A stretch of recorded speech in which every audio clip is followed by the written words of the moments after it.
The Benjamin Dixon Show is only possible with listener support. Go to www.patreon.com/The BPD Show.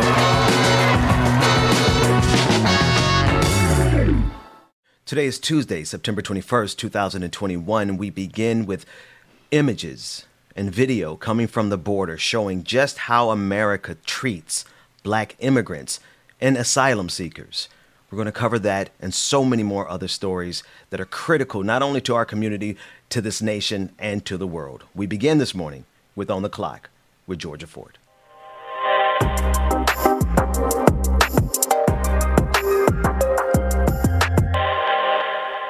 More states are moving to challenge Roe versus Wade following Texas's ban on abortions after 6 weeks. This is something that is starting to circulate in Mississippi specifically. They are now going to the Supreme Court to seek a ban on abortions after 15 weeks. And many anticipated this. I want you guys to take a look at coverage coming out of Mississippi with the very latest on what they're hoping to do with women's rights there. Important news just into CNN. The Supreme Court will hear a very important Mississippi abortion case on December 1st. That tees up one of the most substantive cases of the term. The justices are being asked to overturn Roe v. Wade. The Mississippi law bans abortions after 15 weeks, and it has no exceptions for rape or incest. And it punishes physicians if doctors perform an abortion procedure outside the parameters of the law. Those doctors could then have their medical license suspended or revoked and be fined. Again, the Supreme Court, December 1st, hearing a challenge to the Mississippi abortion law.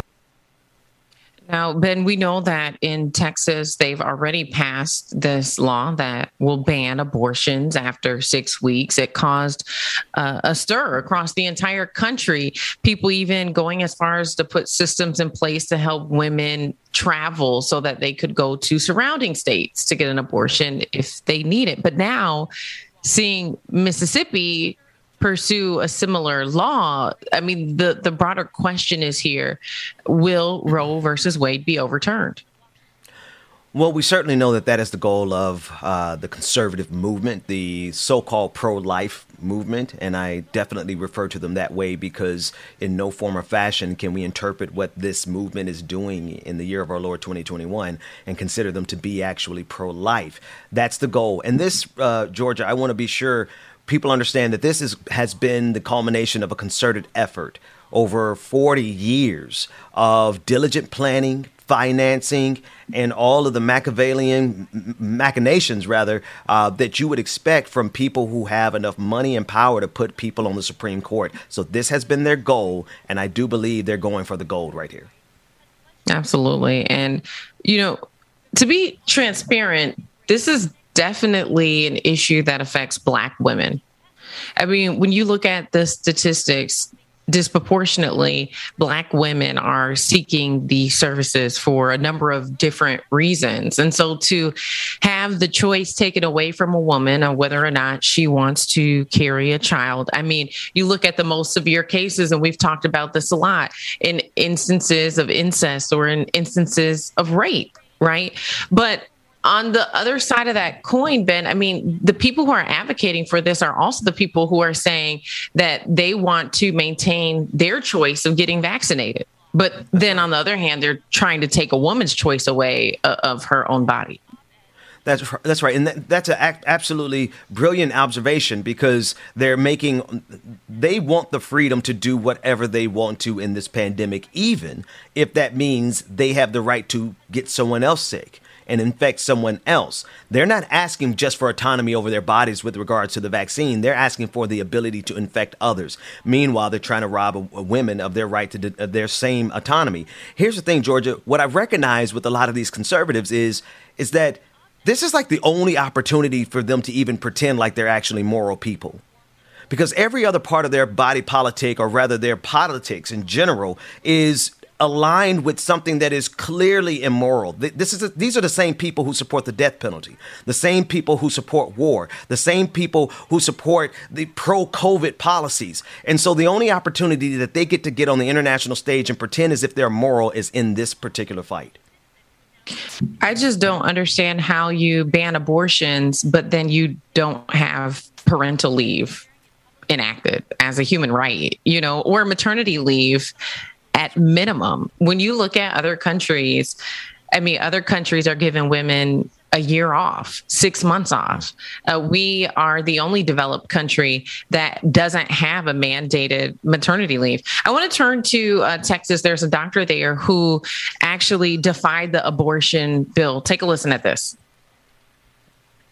Not simply testing the waters, one Texas doctor is jumping straight in. Dr. Alan Braid, a physician who provides abortion care in San Antonio, wrote an op-ed published in the Washington Post, in which he reveals that he recently performed an abortion in violation of the state's strict new fetal heartbeat law. Though the woman was still in her first trimester, her pregnancy was beyond the state's new limit. Braid, who has been practicing for more than 40 years, said, quote, "I can't just sit back and watch us return to 1972.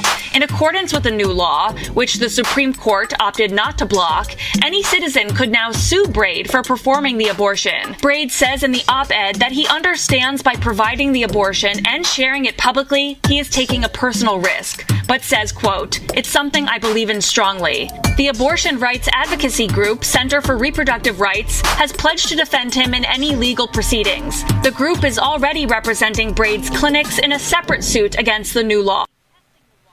So in other words, they are getting ready to go into a legal battle. And I'm sure if Mississippi gets their bill passed by the Supreme Court, also they're going to see similar strategies by doctors who are going to challenge this decision, because ultimately, if Roe versus Wade is not overturned, then there are some discrepancies in the current laws. And one of the big things that has to happen, and I'm not sure if we have the political will to do it, is for state by state for there to be protections and for there to be federal protections through actual legislation. Because so long as we leave these critical decisions in the hands of radical justices that have an agenda, I want to be sure, Amy Coney Barrett, Brett Kavanaugh, Gorsuch, and even Justice Kennedy, they all are a part of a system that is here to ensure that we move further and further to the right. So there's some critical rights that we cannot leave to decisions by the Supreme Court. They have to come through the form of legislation. Absolutely, Ben. And I'll just throw this out there. When you look at the population shift that is expected to happen, people know we've been anticipating in this country that it will be what many say minority majority very soon. Mm-hmm. Banning abortions is going to expedite that process. If that's what they want, I'm not really, there's so many angles to this, right? Because there's a large portion of us, even myself, who argue these points from the position of that's someone else's body and their autonomy and their right to do what they want to do. And regardless of any of our personal beliefs, when you advocate on the rights of someone else, you advocate for those rights.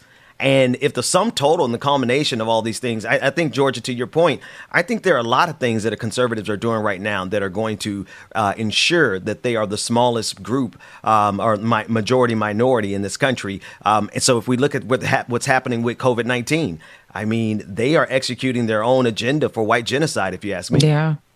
Absolutely. Well, I'd like to turn now. I know that you've been following a story this morning as well.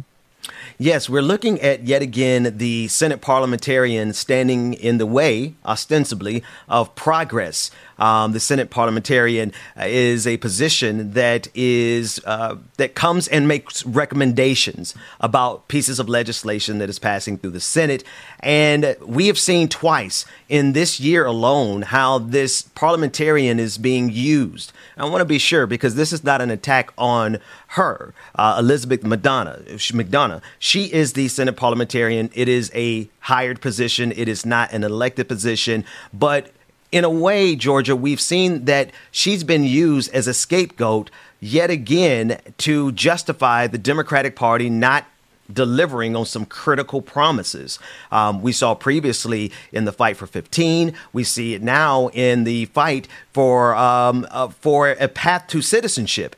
And we see now the Democratic Party is taking a step back and saying, well, there's nothing that we can do. I want us to watch this clip of Chuck Schumer as he basically laments, saying It was a good fight, but because of this unelected position that only offers recommendations, the Senate parliamentarian, because of this, there's nothing that we could possibly do. Chuck Schumer. Last night's ruling was extremely disappointing. It saddened me, it frustrated me, it angered me, because so many lives are at stake. But make no mistake, the fight continues. Senate Democrats have prepared alternative proposals. We'll be holding additional meetings with the parliamentarian in the coming days. I've worked very closely with my colleagues, including Chairman of the Judiciary Committee, Senator Durbin, as well as our four Latino senators, Padilla, Menendez, Lujan, and Cortez Masto. And we're going to continue our fight with the best options available to provide immigrants with a chance of obtaining lawful residence. The problem is, Georgia, the Senate parliamentarian is a false hurdle. She makes recommendations, or he or whoever's holding that position at that time. And we are seeing yet again, while the Democrat, Chuck Schumer, the Senate Majority Leader, is making it sound like they're going to do everything possible to get done what they say they want to get done. I'm sorry, one of those things means that you have the ability and the capacity, Vice President Kamala Harris, to override the Senate parliamentarian. So if we're really serious about getting these things done that you made campaign promises over, then you must consider in your arsenal to fight like the Republican Party fights. There are too many issues right now, not just this critical immigration issue, and we'll discuss what's happening in Haiti coming up in the next block and along with Like It or Not. But as we see this entire thing crumbling in front of us, there are some critical issues that the Democratic Party must deliver on, or else the voters have literally no reason to go back to the booths. See, and I feel like this is why so many people tune out on political issues, because it oftentimes feels like smoke and mirrors. You get these politicians who go up to the podium and they give these great speeches with all these promises, and then that's really the last that you hear of it. And so you talk about this entity that's supposed to be moving on this issue, but nothing much is getting done. And then also bringing in the vice president who has the power to override it or to push this entity forward.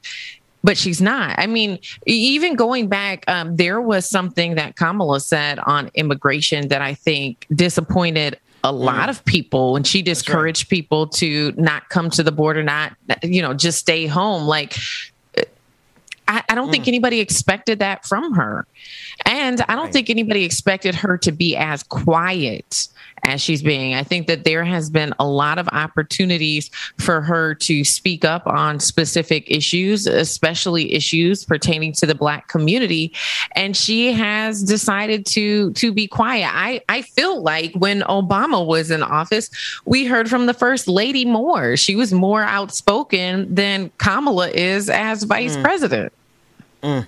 And you hit on something critical there, Georgia, the messaging that is coming from the White House through Kamala, as well as Vice President Kamala Harris. In addition to Jen Psaki, again, we're going to cover the images and the video that has come from Texas showing exactly what the United States of America looks like at our borders as it pertains to Black immigrants specifically. But as we listen to this language, I'm sorry, and we look at these images, I am absolutely sorry. It's getting difficult, more and more difficult to discern the difference between the Trump administration's policies on immigration and the Biden administration's policies, especially if they keep allowing these excuses, such as the Senate parliamentarian, to stop us dead in our tracks.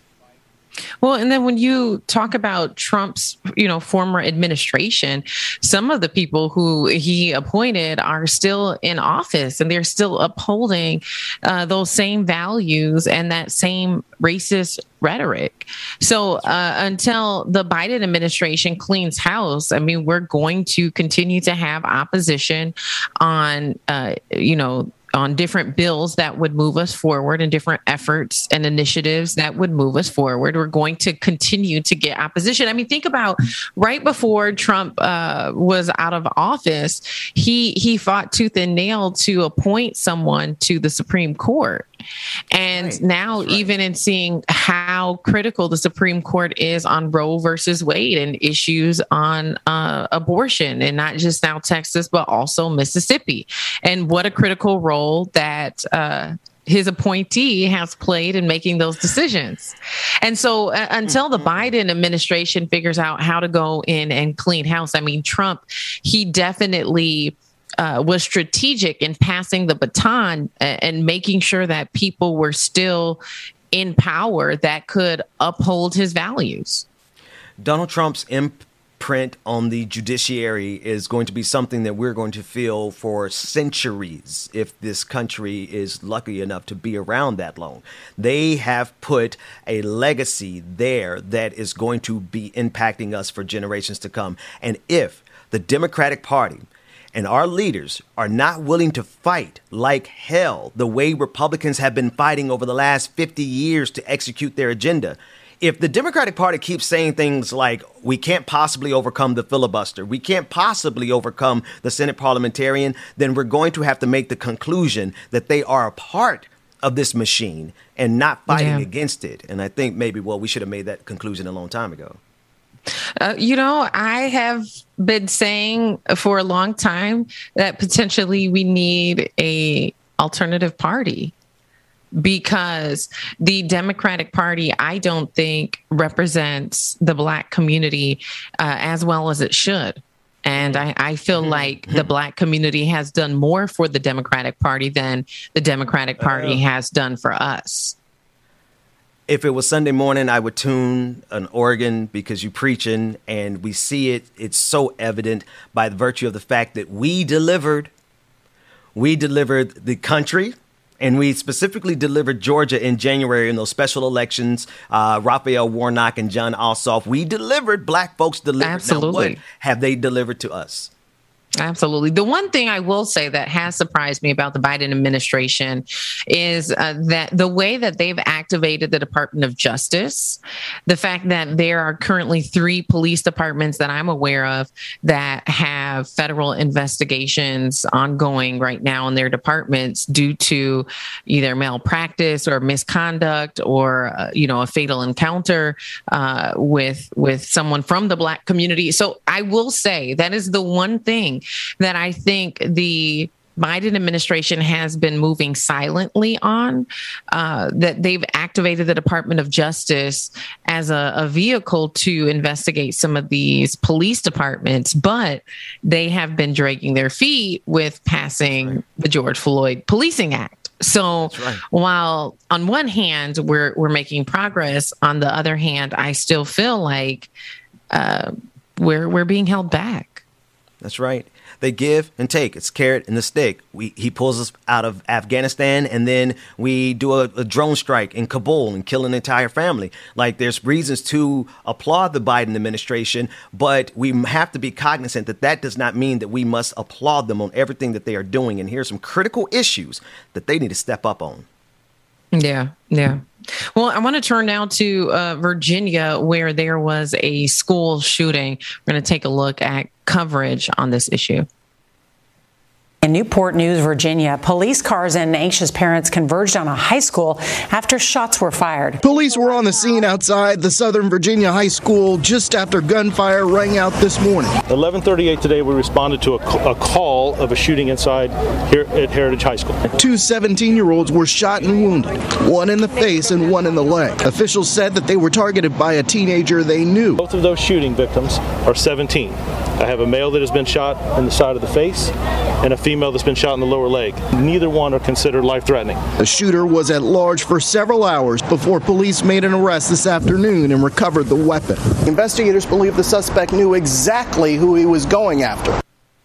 You know, when I look at these school shootings, it breaks my heart, going back to Sandy Hook, and this is learned behavior. These guns are guns that these kids are getting from usually their parents. But every time you see this, gun violence within a school, a mass school shooting, it It's like a microcosm of our broader society, what's happening in broader society, even, looking at the Proud Boys and these different hate groups, and it's learned behavior. And these are things that are 100% preventable. Yeah. Yeah. And you diagnosed it properly, Georgia. We live in a sick society, and it is so sick that this story barely was a blip in the national conversation. And we've been on this descent. Clearly since Columbine, but when I saw how this country did not react to Sandy Hook, you mentioned Sandy Hook, the way we did not react to those precious babies being taken from us just before Christmas, I knew that there was a sickness in this country that goes far beyond what I believe we are able to address physically. But there are so many organizations that are on the case. Yeah, we've normalized violence and not just, tolerating it in our schools, but even when you look at the way that police and military responding right here on American soil. Like, we have normalized a militarized response to protesting, especially when it's Black bodies that are out there. But in this, it's like it's become so normalized that, it barely makes national news when there's a high school shooting. To normalize violence to that capacity. We move beyond kids playing, violent video games. You literally have kids going into these schools. You have two teenagers who are wounded, two injured, that their lives are never going to be the same. And I remember doing an interview with, there was a group, Moms Demand. I think exactly the organization I was thinking of. Yeah. What is the name of the organization? It's Moms Demand Action. Moms Demand is Moms Demand Action. Yeah. They have done so much research, and they've compiled so much data that there are red flags oftentimes when these shootings happen that the public systems ignore. And having been a parent who experienced a student giving a death threat at my daughter's school in a public system where the principal did nothing, the teachers did nothing, the superintendent did nothing, that they have certain protocols that are in place to dismiss these threats as though they're not serious. If there's not a weapon that's discovered, they can say, well, we don't think the student is capable of carrying this threat out. And they just dismiss it, and they let the kid keep coming to school as though nothing ever happened. How do you have a death threat that's been given, and then there's no recourse when we continuously see these high school shootings and even elementary school shootings? That's right. That's right. And, I just have to say here, solidarity with all teachers and staff workers at these schools who, because, George, I've been in the unfortunate position of having to break up fights at some of these schools, and your body is on the line. These teachers' body, these other students, their bodies are physically on the line. And I'm glad to know that no one died yesterday. But we live in a twisted society that really requires a very high body count before we actually pay attention. And I hope that that's something that we as a society can reject and say that every single gun violence incident is something that we should be appalled by, because it's something that does not have to happen in this country. Yeah. And when you look at the recourse being, okay, well, we're going to mandate active shooter training in schools. Yeah.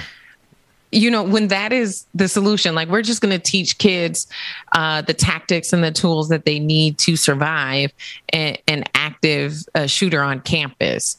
Why are we not looking? And when you look at Moms Demand Action, a lot of what they're trying to crack down on is gun control. They do want to give people access to guns, but they want to crack down and look at how easy it is to access them and put certain laws and restrictions in place when they're kept in households with children for this very reason. The one thing I will say that was great about the shutdown during the pandemic, Ben, is that we had no school shootings. I remember after, before the pandemic, it felt like we had one every week. Yeah. And then when they did the shutdown, I was like, wow, the environment is better because people aren't driving to and from work every day, polluting the earth. I mean, the world is better. America's better because there's no school shootings, But wow, like, is that what it takes? It takes virtual learning in order to stop shootings from happening in our schools? A couple of things, because you hitting on everything that we have to think about. These schools, and I want to be sure that the solidarity that I have with the teachers, because they're in the thick of it, the administrations, the system itself has not only put our children at risk of being killed by COVID-19, but also by gun violence. And so in the midst of a pandemic, they're having to violate social distancing policies so that they can practice mass shooter drills. I think we are at a point in this country where we should clearly understand that that system is inadequate for the task that it is at hand right now. And it's not because of the teachers. It's not because of the people who volunteer and do all that work. It's because of the role that the school system plays for this system. And that's why this system has left us completely vulnerable to gun violence and COVID-19. Absolutely. And when you look at the process to get a gun, it is very easy. It is very easy to get a gun. And those who want to have a gun in their home, that is your right. But when you have children in your home, if you're not taking the extra precaution of making sure that you have some type of gun safe, if you're not making sure that it's put away somewhere where they can't find it or access it, you are just as responsible for when these shootings happen. Because, the parent, I think, and I don't know what has happened previously in these school shootings, but whoever the gun owner is, I feel like should be just as responsible as the kid who took the gun and brought it to the school to use it. And I think also we need to look at the health of our community and our tribe to ensure that, because I'm thinking of so many of the instances, the shooter kills the person who they got the gun from. I believe that was the case in Sandy Hook, but you're absolutely right. There's so many levels of culpability, and we just have to get to the bottom of this. Absolutely. Well, Ben, what is coming up next on the Benjamin Dixon Show? Coming up next on the Benjamin Dixon Show, we're going to dig a little bit deeper into these questions of the Senate parliamentarian and how this cannot be used as an excuse for us to not get critical things done for this country. And we'll also have some clips from Right Wing Watch. The evangelicals are up to it again. We're going to cover that and a lot more coming up next. All right, Ben. See you tomorrow. See you tomorrow.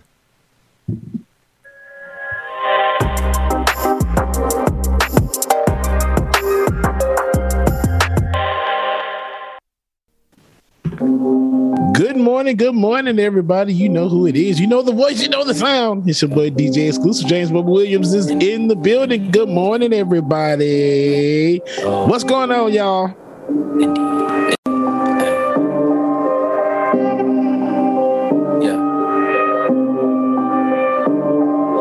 Try your luck, test me in again, we let it rain. Keep on start us up, got that black and white, that yin and yang. Good morning, everybody. Good morning. Happy Tuesday. Hope y'all doing good this morning, man. Shout out to everybody, man. Lars Strada, Afraid Not, Brother Chuck Diesel, Roll the Dragon, Barbara Ebron, Six Dragon, Daddy Jeremiah, Saber, Lily. Good morning, y'all. Blue Bird on my shoulder, everybody. Good morning, y'all. Make sure you grab your coffee. Your coffee, your drink, whatever it is you need to get your morning started, y'all. Let's go. Good morning. Like a turban. Yeah, these all square like Irvin. Yeah, we grew up in the hood, no Suburbans. If I say I need my money, then it's urgent. Yeah, they want me to quit. Alicia, hey, good morning, y'all. Angela Newman, good morning. Love you too, Laura. Good morning. Jack. Good morning. Yeah, they talk a lot of, but we really with the lame. Always gonna be reaching for they hit, smoking like a clip. They can never catch me slipping. Every time your girl around, she be watch the way I'm dripping. Try your luck, test me in the Sunny Right, Bailey Lyle. Good morning, y'all. Black and white, they Mr. Officer, please don't search us. We don't got a thing. Tell a spark it up. Then I be poking out them jeans, I've been sparking up. Like the fireworks, I keep the flame hungry, sparking up. It's the Brother Tiger, good morning. I'm charging up. They can't keep up, got them looking drained. Now they walking up, trying to put the face to the name. I'm in flex mode with the best, though. That's a major key, that's a chess move. I'm your favorite G, I think it's best, yo. Stop with all the grilling, I'm on jet fuel. Taking off, clear the runway, now they cannot clip my wings. Yeah, they suck, they ain't homie, they ain't even on the scene. Play it smart, they don't know me, they just know what they see. What it costs to get free, but this style ain't free. This tonight, pulling your hair, baby. Brandy Rubble, good morning, happy birthday, Brandy, happy birthday to you. Shout out Brandy Rubble, y'all, it's her birthday this morning. Brandy, good morning and happy birthday. Track mine for you. Boondocks Dragon, I appreciate you. Right, Green, I got my Hulk on today. What's going on? Shout out brother Latif. Good morning, Latif.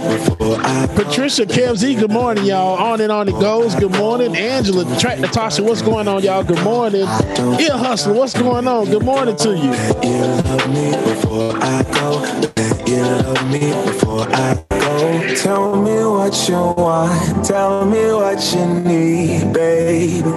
Tell me about your dreams. Tell me everything, yeah. Do it, I'll do it, I'll do it. Freddie Sandler says, Sandifer says, I'm ready for the jokes. All right, Freddie, I got you. Cruella, good morning. Sophia Williams. Hey, Miss Sophia. Stop. Good morning, Miss Sophia. Hey, Miss Sophia. Courtney the SLP, good morning. Bake Reedman Zeta says, good morning, Bubba. Have you heard Lil Nas X's new album? Dollar Slime Slime is so good. Hell yes, it is one of my favorites. He's got that dollar slime slime. I'm the same dollar slime. That's my jam right there, if y'all know. Good morning, y'all. Good morning. Y'all make sure y'all stay tuned. We got more coming next on the Benjamin Dixon Show. Y'all stay tuned, all right? Tell me what you want. Tell me what you need, babe. Tell me about your dreams. Tell me everything, yeah. Do it. King Jafet Jofar, good morning. Do it. Good morning, Mom and Daddy. Good morning. Tell me what you want. Tell me what you need, babe. Tell me about your dreams. Tell me everything. All right, y'all. Y'all know what time it is. It's time for my brother from another mother. Y'all, welcome again. Benjamin Dixon, Dwayne, roll that intro.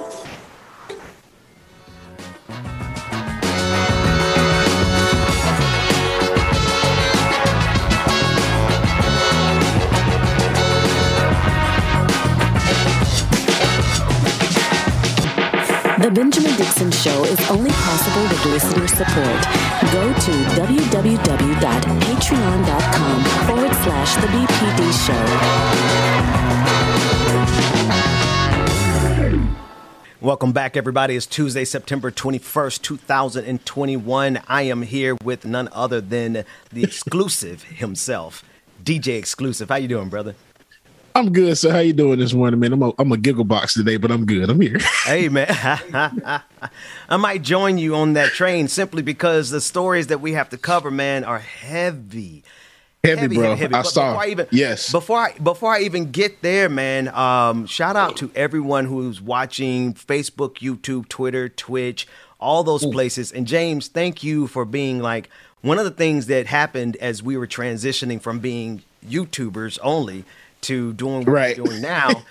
No shade to YouTubers at all, because that's where we are. But it's the community, man. It's like the ability to connect and to talk to the audience and know people by name. And then when they're not there, you kind of, and so James, that's like one of the things that you do, man. Like you cultivate this community and you know when people are missing, you know what I mean? What good is absolutely. if we don't notice when each other's gone.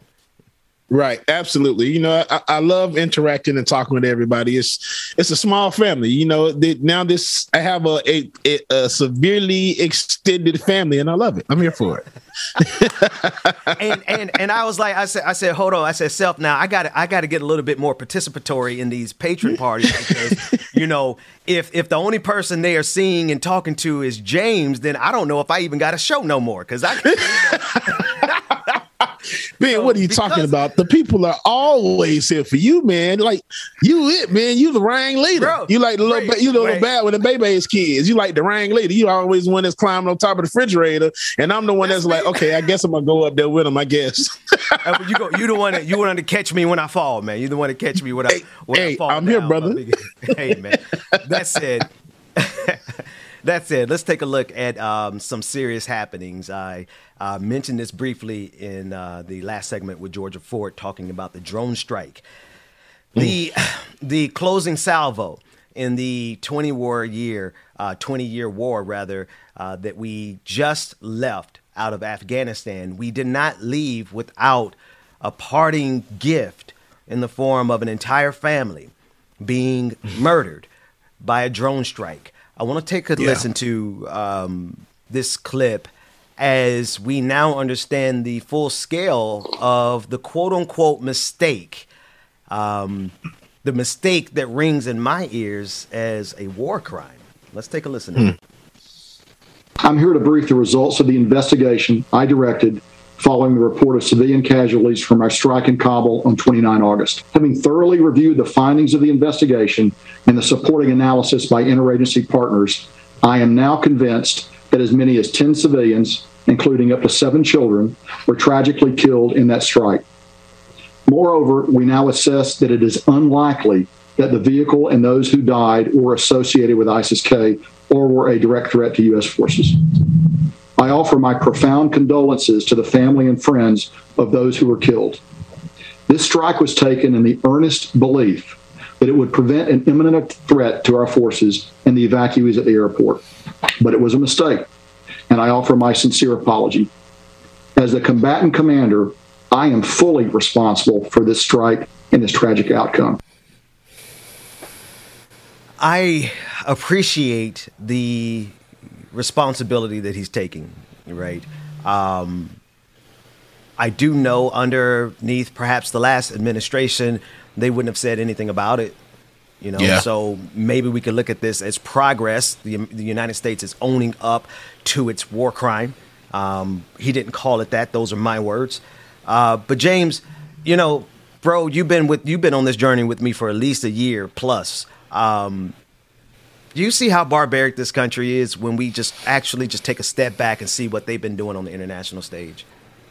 Absolutely, Ben. And I really think the only reason that they actually said something is there was probably some information or something related to that drone strike that leaked, and they went on and got ahead of it. And they put a general out there to give that apology and talk about what happened. So I really think that they were trying to put out fires because it was going to get leaked and the people were going to find out eventually. But that is just going off of bad intel. Basically, that's what happened. You went off of bad intel, followed the wrong car for miles, launched the missile without verifying, and here we are. 10 people, 7 kids. Yeah, man. 7 kids running out to greet, I believe their uncle, if I'm not mistaken.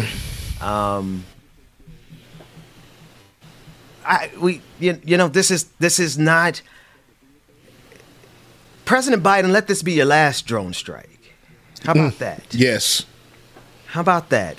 Because even if this is your first one and it went this way, then that shows us that this is something we should not be engaged in, President. Because if your intelligence gets children killed, then what about the barbarity of the next administration? Maybe this was simply a failure of intelligence. Why would we leave intact a system in which your best laid efforts in the sincerity of your heart in order to protect the lives of Americans, you end up killing children? What then of the Trump administration? What of the next Trump?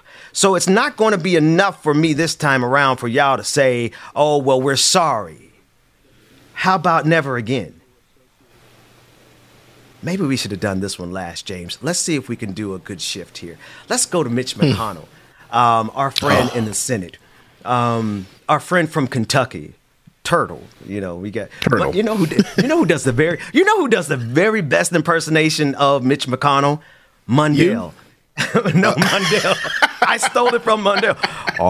We believe over the next 3 years there are no more. I stole that straight from Mundell. Let's listen to this clip as the minority leader Mitch McConnell slams the Democrats' $3.5 trillion infrastructure package. Now, we've already discussed that package. $3.5 trillion is not even enough.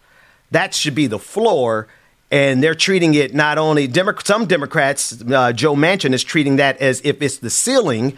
And now Mitch McConnell is treating it as if it is socialism.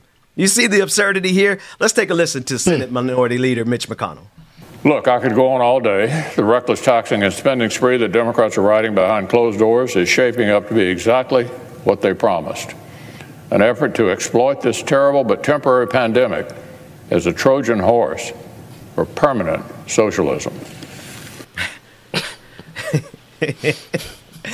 I'm sorry, James. I know it's... Trojan horse for socialism. Everything is socialism to them. I'm actually kind of glad at this stage because I remember like back in 2008, you couldn't say the word socialism. You couldn't say democratic socialism. You couldn't say any of that because Americans had just come out of an entire generation of red baiting where everything that wasn't McDonaldized or Burger Kingized, commodified and capitalized on was instantly labeled as communism. Right. So at least we're in this place now where everybody's yelling socialism. Nobody even cares. Not Chuck. Oops. Freudian slip. Nobody even cares, Mitch. Nobody cares because here's the thing. When you talk about infrastructure, I'm thinking about the fact that like a couple of minutes before showtime this morning, the power grid out here did its thing yet again, and I didn't even know if I was going to be able to go live. Now, that's a first world problem, right?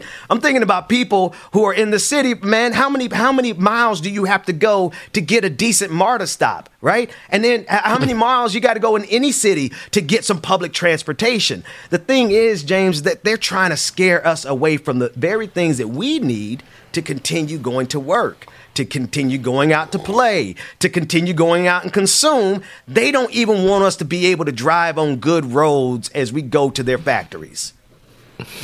You're right, Ben. And the first thing is like, it's a Trojan horse for socialism. Why does it always have to be an underlying root cause or something that's... Come on, can y'all just fix this stuff, please, for lack of a better word? Because if we got to go to socialism to actually get stuff fixed, don't they know the people will turn their eyes and their gaze to the left? Come on, let's be real. If this is the best that y'all could do, these raggedy roads, if the apex of whiteness and capitalism and white supremacy and the Western civilization, if this is the apex of it, then maybe the people should look to the east. But I digress. Let's go on. Let's move on, man. This show is particularly triggering, man. It's like, hey, Ben, here are all the things that animate you. Let's go to some evangelicals. David knew what he was doing. Let me get Ben triggered today. This is what you get when you trust a white man with your content. I hate you, man. I hate you. Shout out to David. Shout out, David. Love you, David. Good morning. Listen, David is high key the top producer in the game, and so we want to make sure we. Good morning. Let's go to these evangelicals, man. I think the first one I want to go to is Brenda Kuhnerman. And now she is the wife of one of the other Kuhnermans that we've covered on this show. And I want you to listen as they talk about, or she talks about, just completely obliterating the separation of church and state. And they don't even care about their tax-exempt status. Let's take a listen in. This nation was founded as a Christian nationalist form of government built upon biblical Judeo-Christian principles. Do you know the reason that churches are tax exempt in this country? Because our founders went to the book of Ezra 7, you can read it. When they built the temple, they came before the government, and it was agreed by the government at the time, secular government. It was agreed upon that the temple should not be taxed. You know, most churches couldn't pay their mortgage if they had to pay a 20% corporate tax. There are churches in inner cities, places where they're feeding poor people. They're not rolling in money. We have a president, a real president. In my lifetime, he's the only president that even dared challenge the lying Johnson Amendment that intimidated pastors behind their pulpit. Those days are over. We're not going to be intimidated. And we had a president, still have the real president that stood with Israel. Genesis 12. If you stand with Israel and bless Israel, God said, I'll bless you. We will not stop talking about fraud. We're not going to stop talking about the lies. I don't care what they write in the newspaper. The Bible said no weapon formed against you can prosper. Now, James. I'm sorry. No, it's okay. It is okay to laugh these people to scorn.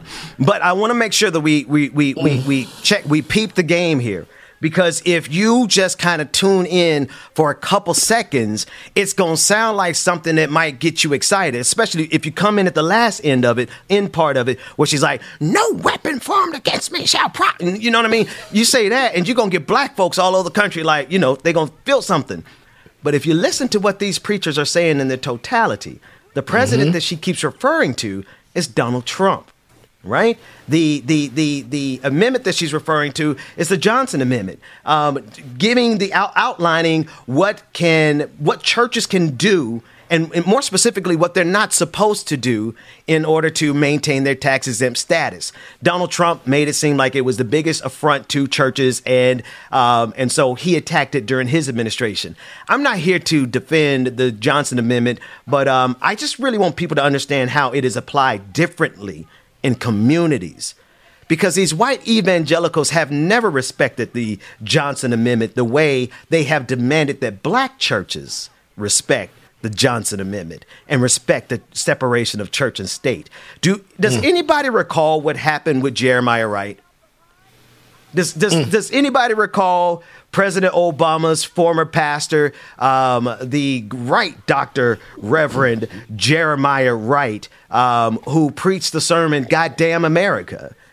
Now, I think it's fair for us to say that Jeremiah Wright was correct, especially in light of the fact that we just got through covering how this country, accidentally killed an entire family, including 7 children. So I think it's fair for Jeremiah Wright to come to the stage and say, Goddamn America.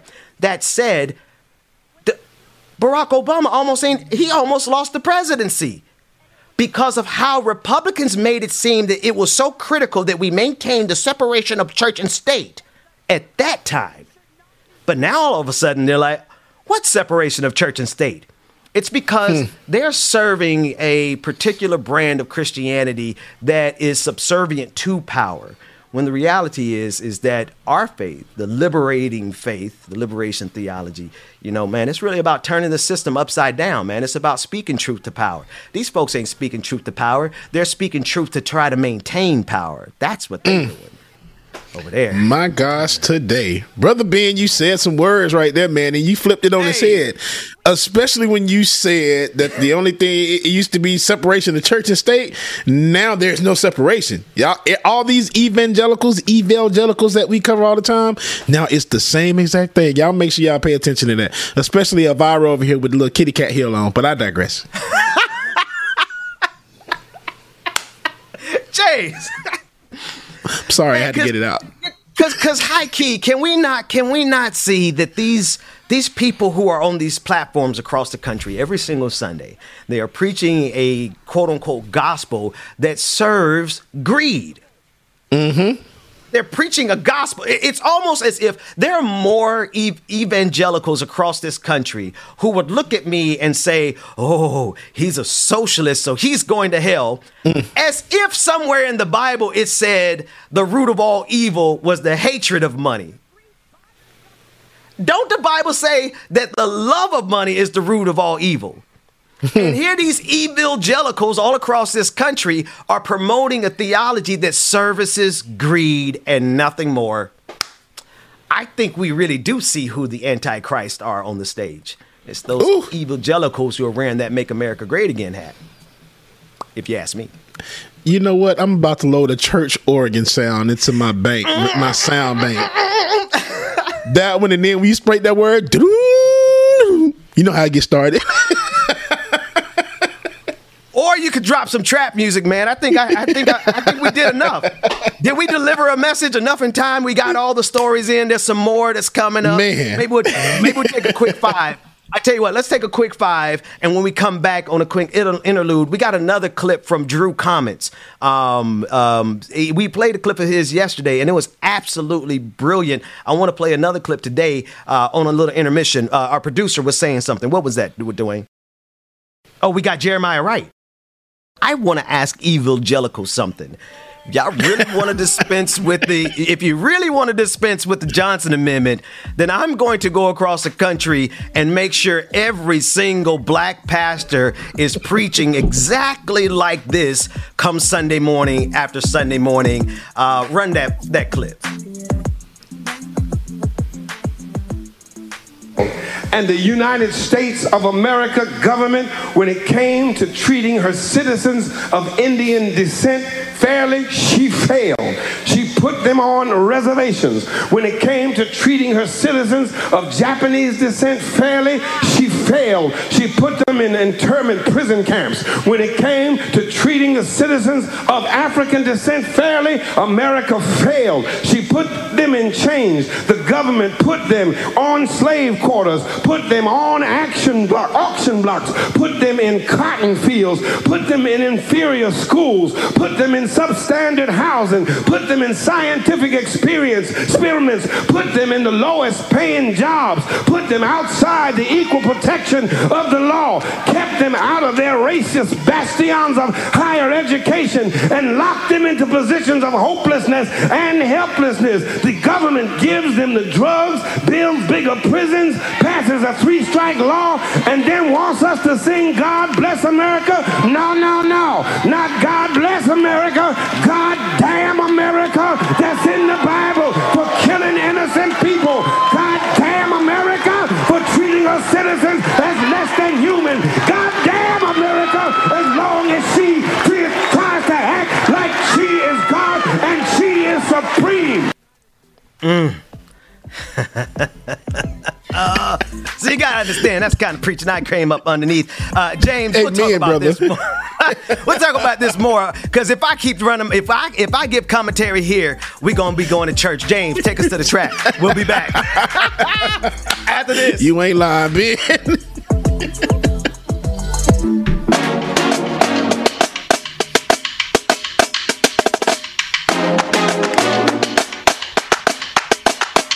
Oh, I like that, David. We've been fighting every day now.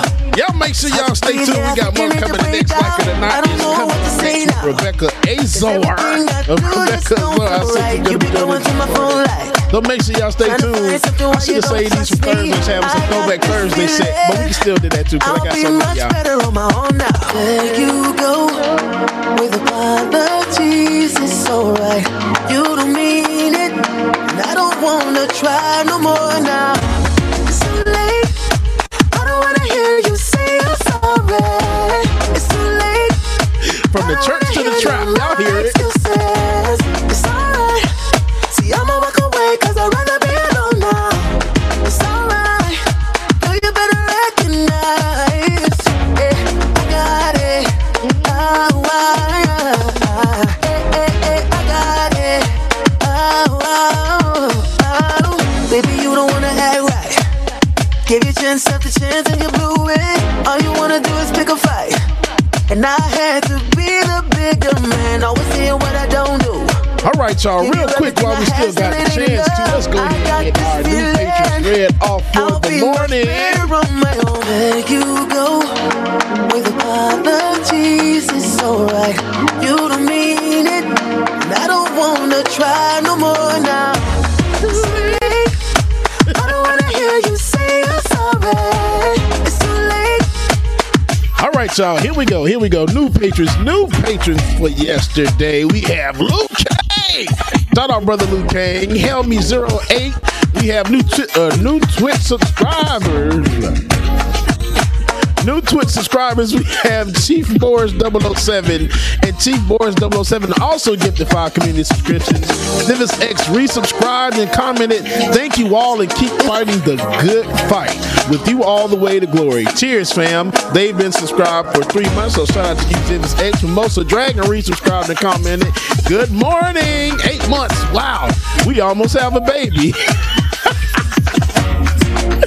Love you, Lion, for all you do, man. We love you too, Mimosa Dragon. Shout out to you. Yo, Corey 0071 gifted 1 community subscription. Chicken Fried Dragon. Good morning, Chicken Fried Dragon. Gifted a subscription to Caramel Delight 18. And Rachel Letney resubscribed and commented, "Love this. Can't wait for season 2, like it or not." Oh, yeah, it's going to be this naive. So make sure that y'all stay tuned. Shout out, Brother Lateef. For his super chat, he said, "Unfortunately, these guns are equally attained straight from firearm retailers as well." Yes, indeed. Pixie on the Moon says, "Turtles are innocent creatures and very cool. McConnell is Satan's bowel movement." oh God. Pixie on the Moon. Oh my God. Jesus, I can't breathe. Oh gosh. JM Toom said the United Snakes didn't fail. They did exactly as they intended. They are just being called out on the evil. Amen. And Zivis X says, "I am not religious or of any faith. However, if I was ever to explore it again at Benjamin P. Dixon, the liberation side of life is where I would look." Amen to that, man. Hey, shout out to everybody, man. Thank you all your comments and everything. Y'all are just freaking amazing, man. Love y'all to death. Hey, shout out to my people that's in the chat room as well too, wherever you streaming from. Shout out to you. Here's another throwback jam from back in the day. A year now is back in the day. Okay, so here you go.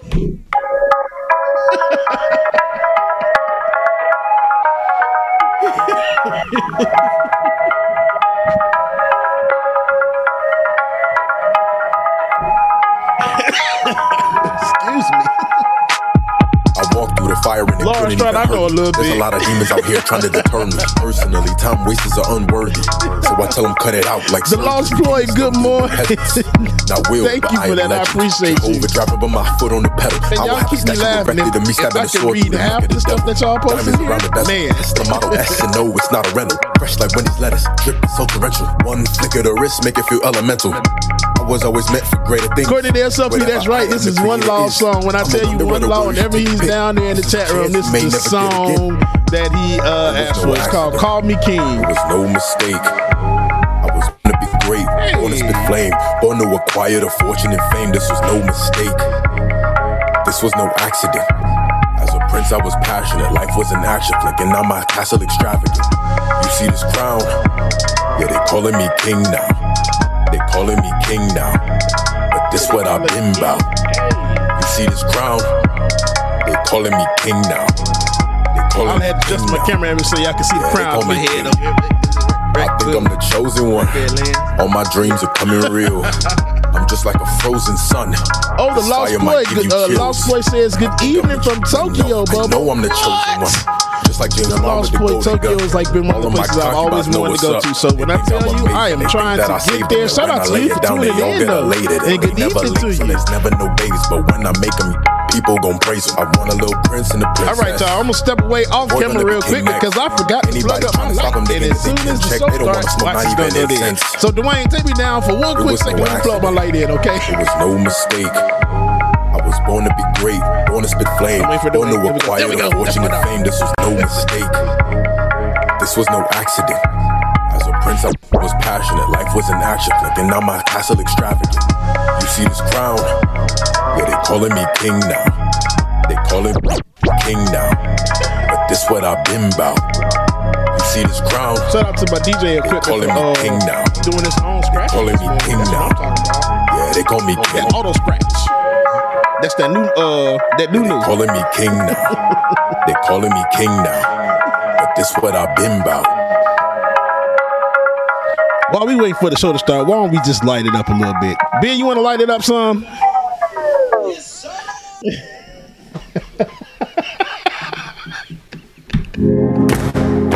Ben screamed so loud he broke his microphone.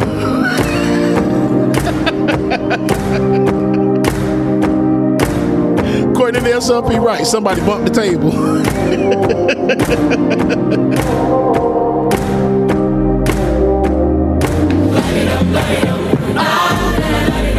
Laura Estrada, thank you for your super chat. Laura Estrada said, can we all admit here in the chat that we have something special and real here?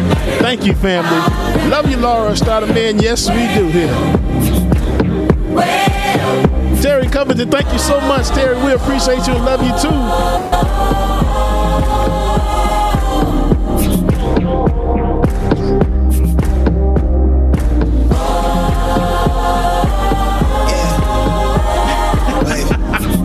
Brother Goku, good morning, Goku. Mary C, good morning. Look, I'm in line with the stars, I'm in sync with the earth. 10 toes deep, flower child from the turf. Alejandro, thank you, sir. He said, is Rebecca on today? She's so charming. Man, Rebecca, she ain't charming. Let me stop, man. I love my sister. Yes, she is. I'm tired of the grind. Then I come alive in the night to realize I'm in the middle of the time of my life. I never so packed for the stack, never lied on the rap. Got a bag from the way that I write it. Queen looking Tyson, do that ass survive, doing 80 to the house. Then I hit it to the sky, change haters on a tirade. Talking to their crib in the face, be still, let that hit stuff. Alexis Ananda, thank you for your comment. I just love this show. It's informational and comical. What a way to start the day. Man, thank you so much for that. We love you. Try and get grit, but it don't make sense. Cause you can lose life on this fast route. Yeah, turn thoughts to a cash cow. I might flip that to the glass house. Yeah, I like that. Accolades, I'm in love with the chase. I just wanna eat, save a spot at the table. Frank Graham Jr., oh man, yes, you have been away for a while. Yes. Ben gifted me with a brand new used microphone. Shout out brother Ben, man. Ben be hooking the brother up. I appreciate it. Myself to the page, I don't do it for the praise, love. That's just how I'm made. From the glass in the mirror, yeah. Do it at me, old man, trying to pass in the fear. You're the first one to talk, but the last one to hear. Eyes blurry, but I couldn't see that, and he cleared down. Start to feel like I'm on one. Settle in, I'll be here for the long run. I'm a slave for the cash, got snakes in the grass, no brakes on the ad, but it's all fun. We done seen it all, heard it all. Heard enough, give me space before I murder y'all. 10 bad here, I'ma curve them all. 12 missed calls, and I still made a curtain call. Here to light it up, lighten up. Heard I'm talking, they ain't right Elizabeth Laws, I love you too, and thank you so much. Before I left with, I don't bang sets, I just bang on the set list. Going past supper when I came for the breakfast. Put me in your prayers, I might put you on the guest list. Young, to me reckless, gold in my soul. Barbara Ebron, you already know she is.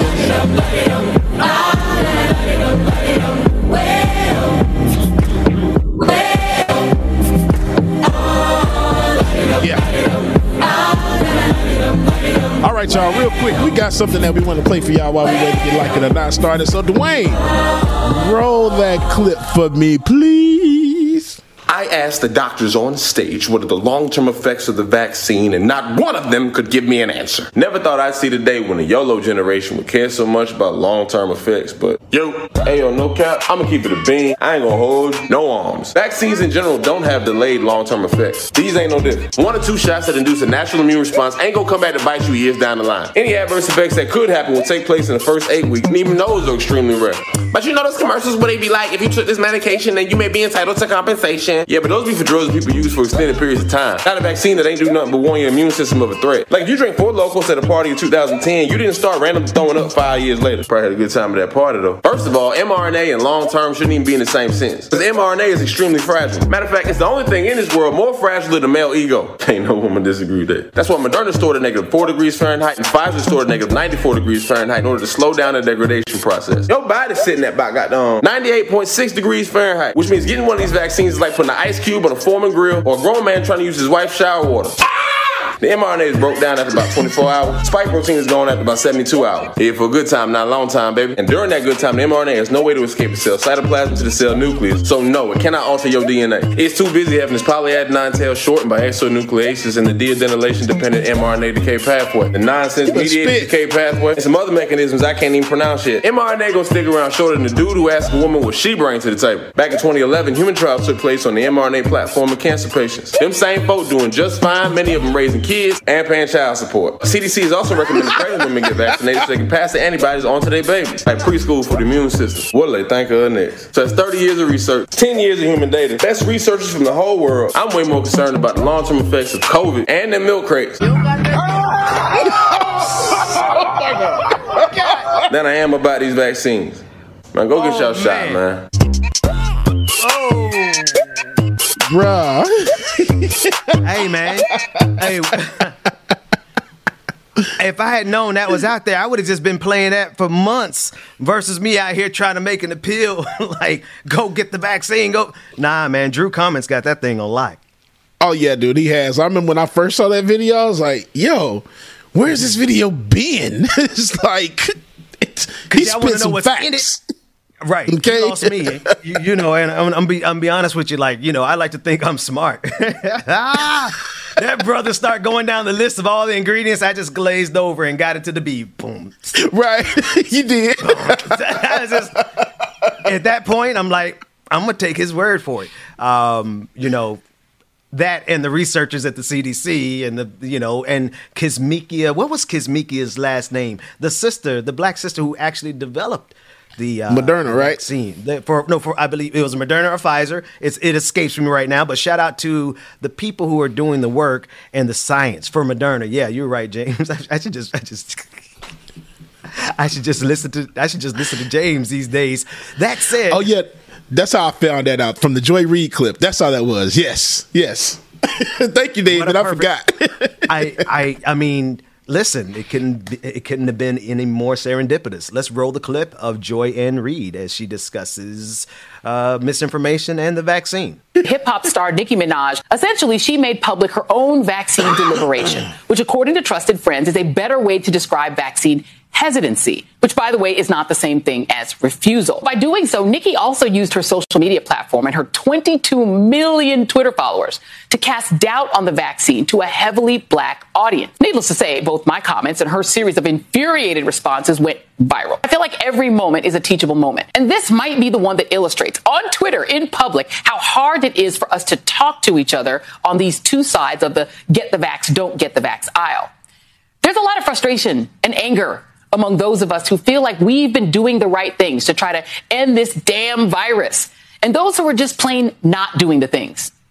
And those who are not getting vaccinated are mad at us for excluding them from our spaces and in some cases from our lives. So there's a lot of anger out there. What disturbs me are those who care nothing about black communities and who are actually hostile to our interests. I'm talking white nationalist, curious Twitter bugs and chatterbugs like Tuckums and Marjorie Greene and Candace Owens, who leapt out to try to scoop up Nicki and put her on their team, using her vaccine misinformation to try to back up their own phony campaigns, pushing their base to reject the vaccines, while they're probably fully vaccinated themselves. These are the same Republicans and Republican talkers who've been working overtime to try to put vaccine refusal on black people's shoulders. It's not only disingenuous, it's also anti-facts.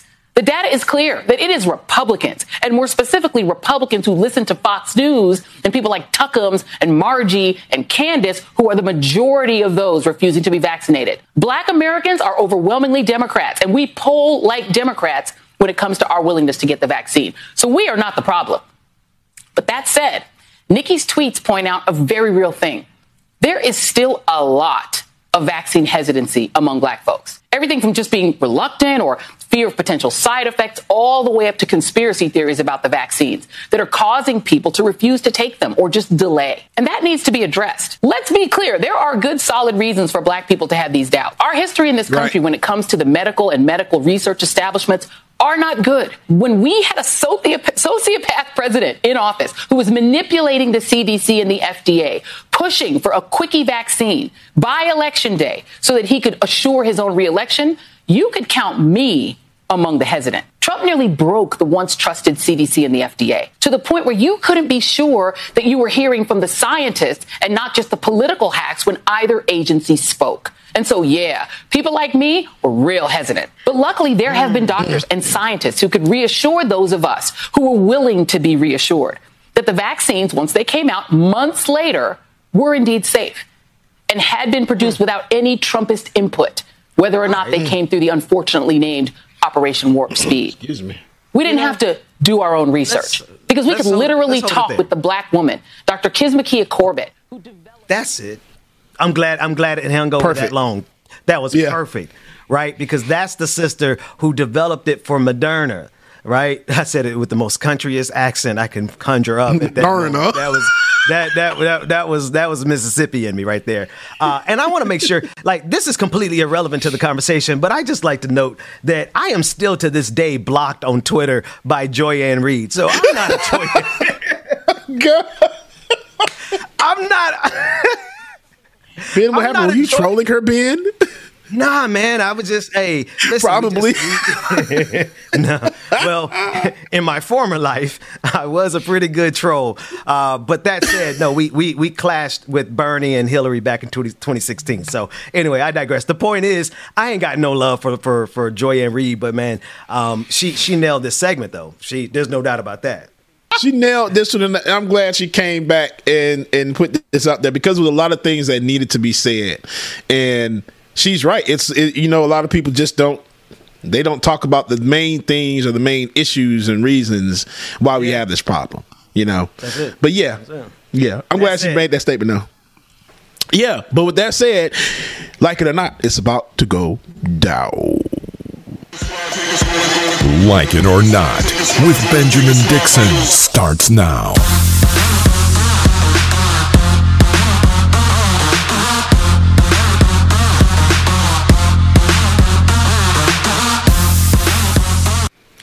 Good morning, good morning, good morning. Good morning. Come in here and interrupt my introduction. God, I did. Oh, sorry. I mean, there's a delay. I'm not really interrupting your introduction. It's our introduction, but there's a delay. So I don't know. But go ahead. Good morning, good morning, good morning. Good morning, and with respects to the Queen, welcome to Like It or Not, where we're free to tell the truth and not care who doesn't like it. Today, again, is Tuesday, September 21st, 2021. Rebecca Azor. How you doing? What's going on? What's going on? What's going on? I feel like my voice is about to go away. So if it does start, if it does start doing the froggy, just let me, and then you guys could do that too. And then we could get it out.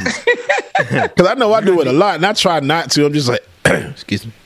James, you doing it all the time. We're reaching deep into our adopted Haitianism. Thank you. Because you're welcome. Every time my kids start coughing now, I do.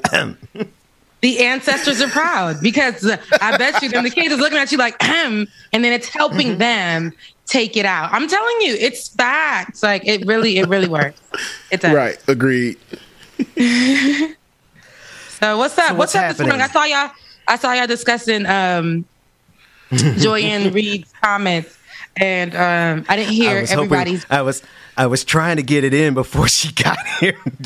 Yeah, no, I'm not even going to really circle back because I think everybody's point for that is their point, and so I didn't disagree with anybody. But even if I did, that wouldn't be a problem either. But I'm just glad that a statement was made to clarify, not that she needed to make one, because I wasn't mad at her the first time. It was just I wanted the stretch of the scope of the whole thing, and I think that she did that. But the only thing that I wanted was this is it. as a person in this space, we can drag somebody for 77 days, or we can highlight them, what they said, and then what we can do is correct the misinformation and start talking to the people who might be following this misinformation. And what she calls it is the vaccine hesitant, the ones that have the vaccine fears, and actually focusing on speaking to them directly. And I think that is the most important, because like I told you, Ben, in a personal conversation, I think it's our duty to do that.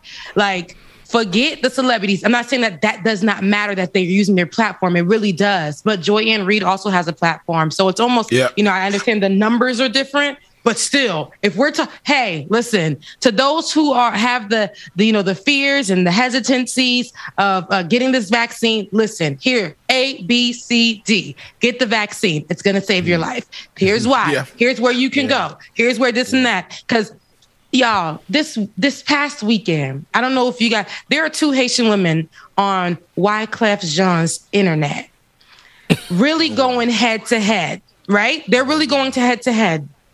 And it's very disturbing for me to see that, because I'm like, okay, the first time I'm like, okay, I get it. They're arguing, blah, blah, blah, blah. And it went very viral. It's on everybody's platform, American and Haitian. And I don't want to name their names here because, like I said, I'm really protective over mine.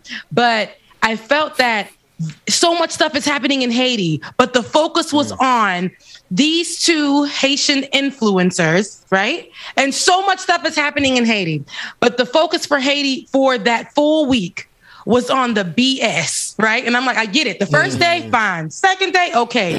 The whole time, they never announced what was happening in Haiti. And they broke Clubhouse records, Clubhouse that nobody goes on. They broke Clubhouse records. And I was like, how are they breaking Clubhouse records and nobody in this room where the numbers are being broken are speaking about the important things that are happening right now with Haitians? And these are supposed to be Haitian influencers. Okay, Rebecca, I don't mean to interrupt you, because it took me a second, because I had but now when you said Clubhouse, now you got to translate for boomers, but I'm with you now. They didn't mention in all of that, nobody mentioned the crisis that's happening with Haitians? Not a thing. The social media spaces that are very big also took that story and focused on the mess and not what was happening in Haiti until just yesterday. Of course. Until just the day before. And that's what happens. And that's what I want to say. When you do have platforms, what's going to be focused on is going to be the mess of it all. But the message that we can give to the people, like, we could have used that broken Clubhouse record to discuss what was happening in Haiti. Or here in Texas, right here in the United States. We could have the immigration conversation and help people understand what's going on and how they can help, who they can call. And that's why I'd be like, okay, I get it. We highlighted the issue. We highlighted the whatever's going on. But now let's use this platform to inform the misinformed, to give the correct information, to, help people understand what's going on and get them vaccinated, as far as when it came to Joy-Ann Reid and Nicki Minaj. Because now everybody's focusing on what? Swollen balls. Swollen balls.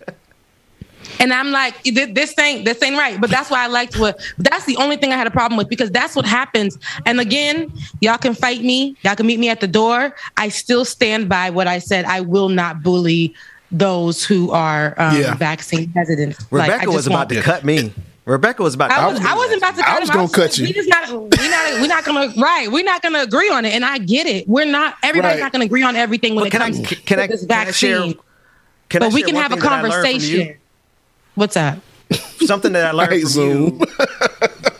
No. Yeah. No. We anyway, boy, I can't tell everything on air, but yeah, James, I really do. Man. The thing I learned from you, Rebecca, and more so actually from Joy-Ann Reid, I learned what not to do when you fancy yourself wanting to intersect with pop culture. Don't go out there lecturing these folks. Because you might have to, because what happened was Joy-Ann Reid did get chin checked too. And so she came back with the full package, with the full conversation that you were saying that she should have had from the beginning, because she too has a platform and a responsibility. So for me, I just took some inside notes. Note to self, if I ever have to come for somebody in pop culture, slow down and think about it. That's all. Because what happens is you may have to turn around and do that. And not that, like I said, I didn't have a problem with her even calling Nikki out, but having the conversation. What happens is you stop there. Now it's like enemy of the world. And then what did Nikki do? Enemy of the world. It doesn't help, right? But Nikki is wrong for how she, stretched that out and whatever. But at the same time, it's like, we all can't have no conversation. I do not want to be in a place where I can't have no conversation with folks on, if they're asking me something and I can't have a conversation with them because I'm like, because of you, my grandmother is sick. Because of you, and it's somebody that's asking questions, and I could get them together, and I can get them together. The way that Joy-Ann broke that down, it was getting everybody together, putting information out there. What better way to clear somebody than clearing them with receipts, the right information? Exactly, absolutely. The receipt. And then because of all of that, y'all know that they did a protest here in Atlanta, the Nicki Minaj fans. We're not gonna get into it. It was a whole fool, and I'm just like, come on, y'all. I said we're not gonna get into it because y'all know I spent all day on it. Because why the hell is y'all listening to Nicki Minaj? She raps, "Stop!" Come on, y'all. She's already said she's a monster. Listen, let me tell you what Nicki I did. Minaj said not to get the vaccine. We don't trust the CDC. I was like, if you don't take your behind home, like, what are y'all doing? If you don't go somewhere and go get COVID, what's the next story? Let's move on. They outside getting COVID outside of CDC. Outside of CDC. The full version of COVID, not no 1918. They get COVID one, child. What's up? It was too much. I'm like, are you guys serious? Flag on the play. It's too much. It's too much. But this unnecessary roughness. This is what ricochets off of that, because I'm telling you guys, all of that 25-yard penalty, bro. All of that pressure that was put into the social media space for days and days and days and days could have went into informing the misinformed. That's just how I feel. Absolutely. Yes, do what you need to do on day one, but it didn't need to stretch out to what it was. And that's what I'm saying. A lot of times we do focus on just kids is dying over here. People in Haiti just are suffering like nobody's business. Immigrants is under a bridge for like 2 damn weeks. Crazy. I want to tell you, I love y'all to death, Rebecca. That was just amazing.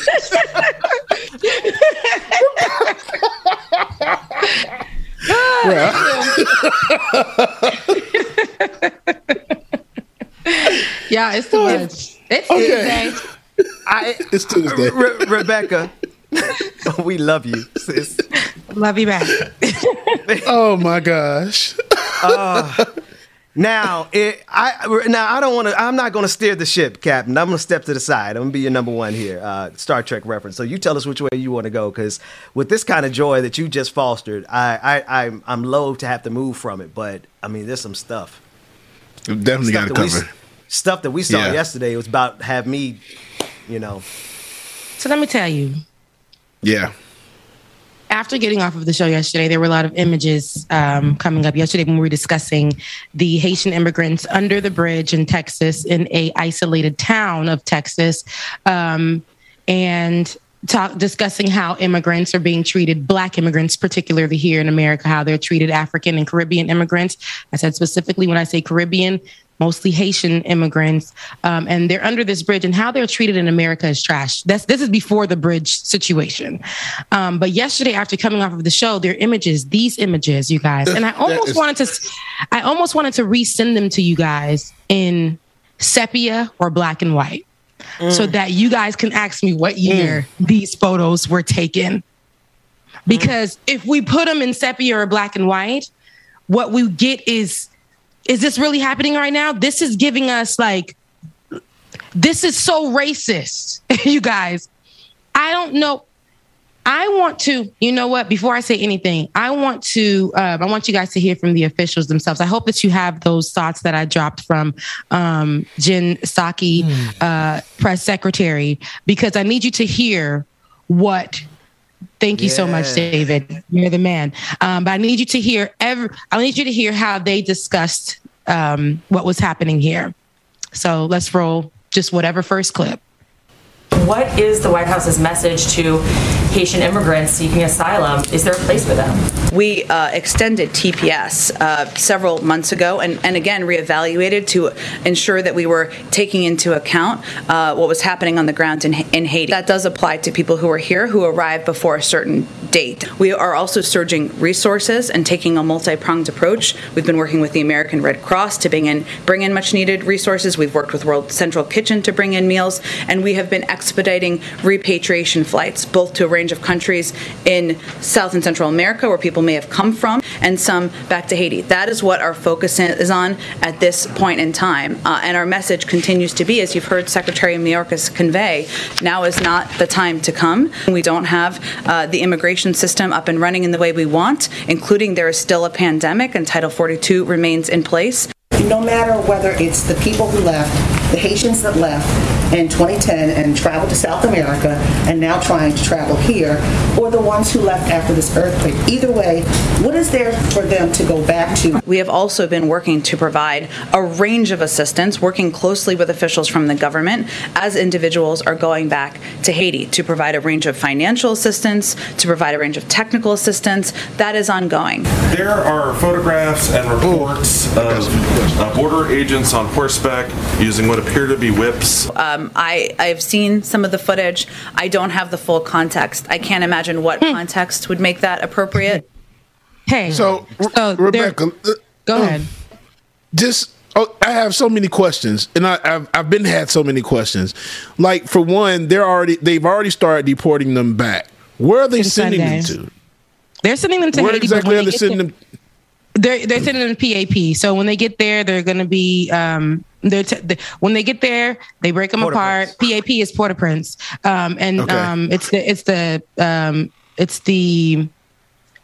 there's two airports there. So a lot of people that are coming over to Texas, they're not from PAP, but majority can be, majority we don't know, but we know that there was just an earthquake from the southern part of Haiti. People are going to do whatever they can to leave and go get help. But PAP is the capital of Haiti. PAP is where the main airport is, but they're just going to drop them off, send them on their way. What's being told is that they're dropping them off with $300, 300 good Haitian money. That is translated into nothing. Whoa. I'm sorry, not $300 American dollars. No. So what?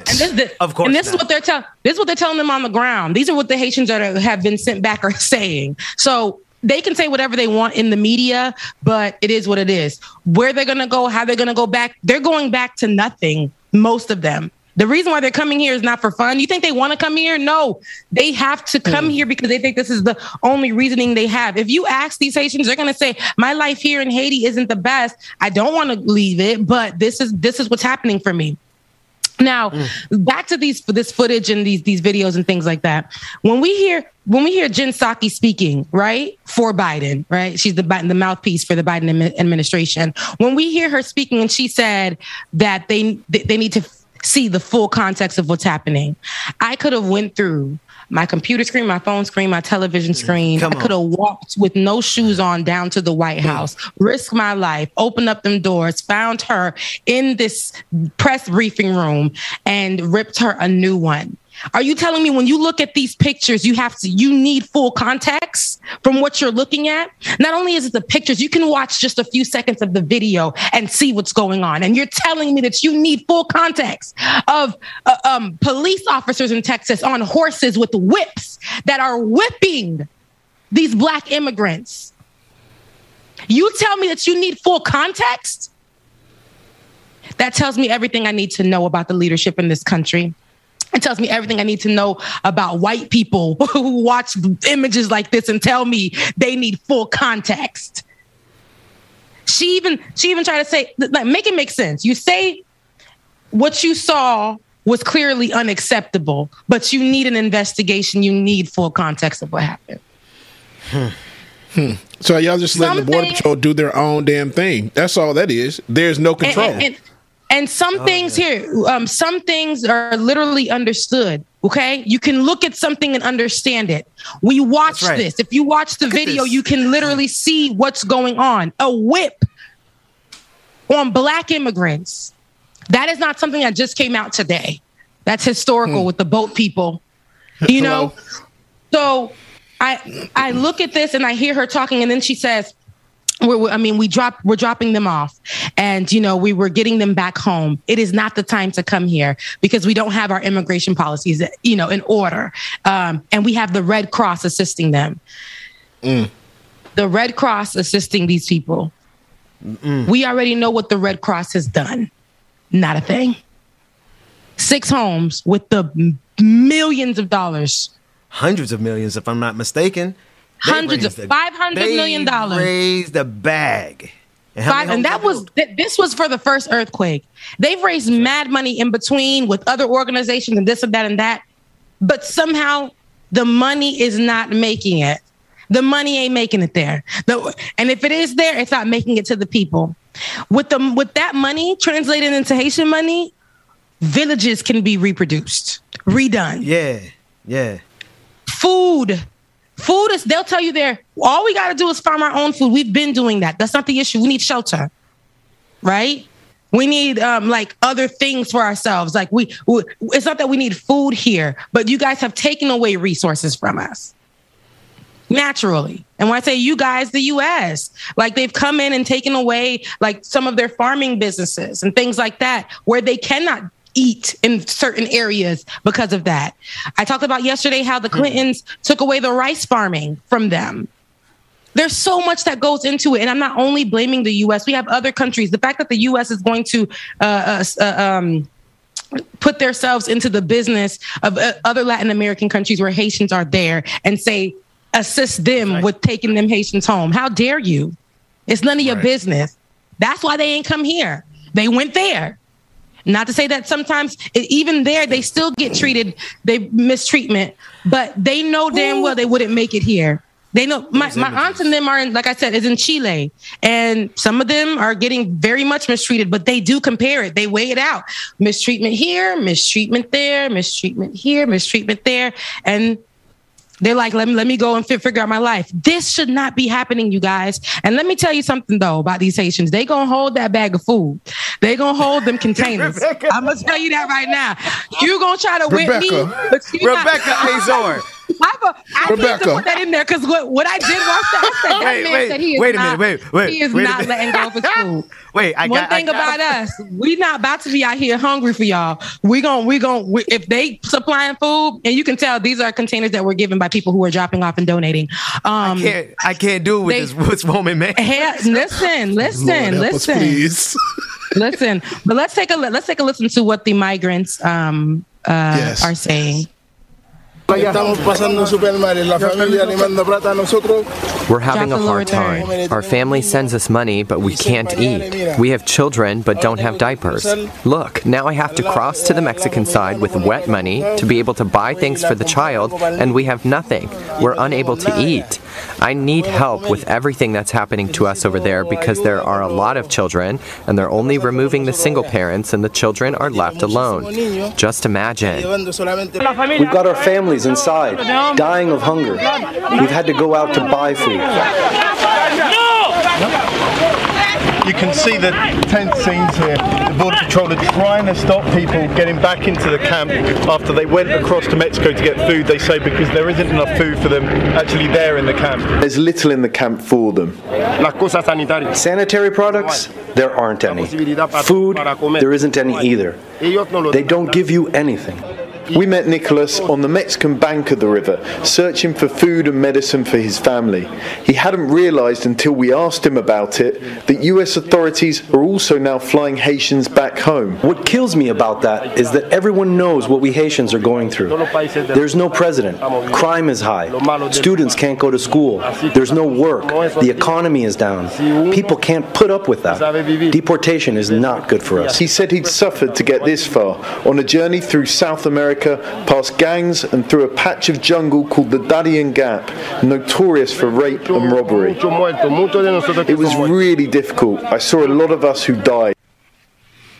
Wow. He was speaking. Can just real quick, I just want to say that these are, you said migrants, and I want to make sure that people understand these are asylum seekers. What they are doing coming to the border is actually legal. In this country, you have the right to seek asylum. It is a human right that this country recognizes. And everybody who's making it seem like this is illegal immigration, that is the most racist interpretation of this moment. But that's the point. That's right? it. That's what they want. That's it. But Ben, Rebecca, can you read that super chat when you get a chance? Yeah. Yeah. Asylum seekers from Black people will always be illegal. Asylum seekers being Black will always be illegal. When we see it from other, so I know that they're on social media, they joke about the browner you are, the more like, you know, illegal what you do becomes illegal, or, you know, you have no access to anything, no programs, you know, you're considered more of a thug. And we do see that, though. We do see that. And what's very interesting, I want you guys to see, like, while the reporter was speaking to the Haitian immigrant, you hear that he's not even speaking Creole. He's speaking Spanish. A lot of them speak Spanish. And when they're traveling through these areas, I mean, they're equipped. You hear that these people are traveling through South America. They're going through these areas. This is no joke, y'all. They got kids on their back, food, maybe like 2 pairs of clothing if they can make it to the other side with that. I watched that policeman with the horse literally run right into somebody with a kid. Yeah. And then and I said, this is really, and then I don't know what the police officer was saying to the man, but told him, this is what you do to women. You deserve this, or some kind of something that he stated to them. Yeah, and that's why, and this is why I say, like, there's nothing. Just what are they doing? Just scattering the people around. It looks like they're just scaring them and they're whipping them. This is giving slavery. This is giving like literally slave patrols. On like I don't accept this at all. It's indistinguishable from that. All because these people are looking for, it is. And I'm telling you, if we put that in sepia or we put that in black and white, we wouldn't know the damn difference. And all because these people are looking for asylum, or coming here for asylum, are looking here for some kind of protection. The protection order is still there. They asked her, they said, but isn't TPS still, Jen Psaki, her being Jen Psaki, reporter asked her, isn't it, still TPS in order? Well, now, if you didn't come at a certain time, we got to really, so now, you see what I'm saying? When it comes to Black folks, they're always going to find some little gray area, something to try to make it seem like they don't belong. And then the fact that they said, do not come here. This is not a good time. But America out here is trying to open the borders. Remember, they will open doors during COVID for everybody, right? Everybody can come. Our nation is great. Joe Biden over here wants to get everybody vaccinated because we're good as far as we're going to get better. Our nation is great. We're this kind of nation. Just the few weeks ago or a month ago when all that happened with Haiti, you saw him standing in solidarity with Haiti. Remember when they were running for, when they were candidates for presidency, they went into Haiti over there, Joe Biden on his knee saying he supports and what he's going to do for them. Hasn't done it. Assassination, said he was going to help. Looks like help is disappearing before, like just in the background. Nobody knows. Here's how you can help, Joe. Here's how you can help. Right here. Well, this is the thing. This has been going on for days. And if Joe wanted to help, he would have. He actually just, while everybody was saying, help, stop the migration, let's get them somewhere, just like the Afghans are getting Airbnbs and things like that. Joe Biden was just like, let's get these airplanes on the ground and let's put these people in them and get them the hell out of here. Can I ask y'all a question? Because here's the rub, right? Here's where, and to be clear, there's no qualms about the criticisms that we would have about anybody. Everybody gets it, including Democrats, including Joe Biden. Here's the thing that bothers me. If this happened underneath the Trump administration, the world would be ablaze with everyone crying racism. Period. Everyone crying white supremacy, with everyone talking about how Donald Trump has unleashed these slave catchers on Haitians. And while I do see some outrage, I need people to understand that this is a part of the Biden administration. And this officer right here that you see is answerable to the commander in chief. I need to know who this guy is. Because for him to feel so cavalier to get out there with a whip and put it to another human being and a black person, Oh yeah, nah. I think there's some accountability that needs to be had. It's accountability, period. And the fact that Jen Psaki literally looked at it and said, I need to know the context. Oh, Ben, I was about to just say something, but God, clear my heart. Clear it, because I swear. Reach out your hands across the screens now. No, I'm joking. I really don't. Like, that shook my spirit something crazy. And I was like, God, ancestors, pull up or I'm going to do it. Seriously, because that ain't it. You telling me you looking at this video and you don't see what's going on here? I understand that the way they're coming in may not be okay. They're coming in and we're like, okay, the borders, This is an isolated town in Texas. Ain't nobody there. Ain't no houses there. It's the isolated town in Texas. Somebody done told them to pull up over here and wait a little bit. We're going to figure it out. Almost like we're still dealing with this. It's almost like how people were assisting the people with the Underground Railroad, giving them paths to go to try to find their freedom somewhere. These people are coming from a whole other country. If you think their lives were good in Haiti, and I wish I could encourage. I wish I could help change Haiti. I wish I was blessed enough to have parents to come here. To bring me here to escape a life that they knew was going to occur when they saw what was happening in the government. I can tell you guys my mother's immigration story. My mother came here. She left her son, my brother, back in Haiti, not able to go get him. And she was pregnant with my sister. And because she was trying to go get my brother and her papers weren't okay, immigration done took her as a pregnant woman, put her in a jail. She said she would never forget. It was like an outside camp. And my father would sleep in the front every day. My God. Just to see if she was okay. She didn't speak any English or anything. They didn't free her for months. A pregnant woman. All she was trying to do was go get her son. They figured out that her papers weren't all the way together. Not that she was not legit, but they were like, something must be wrong. They put her in like an immigration camp. Wow.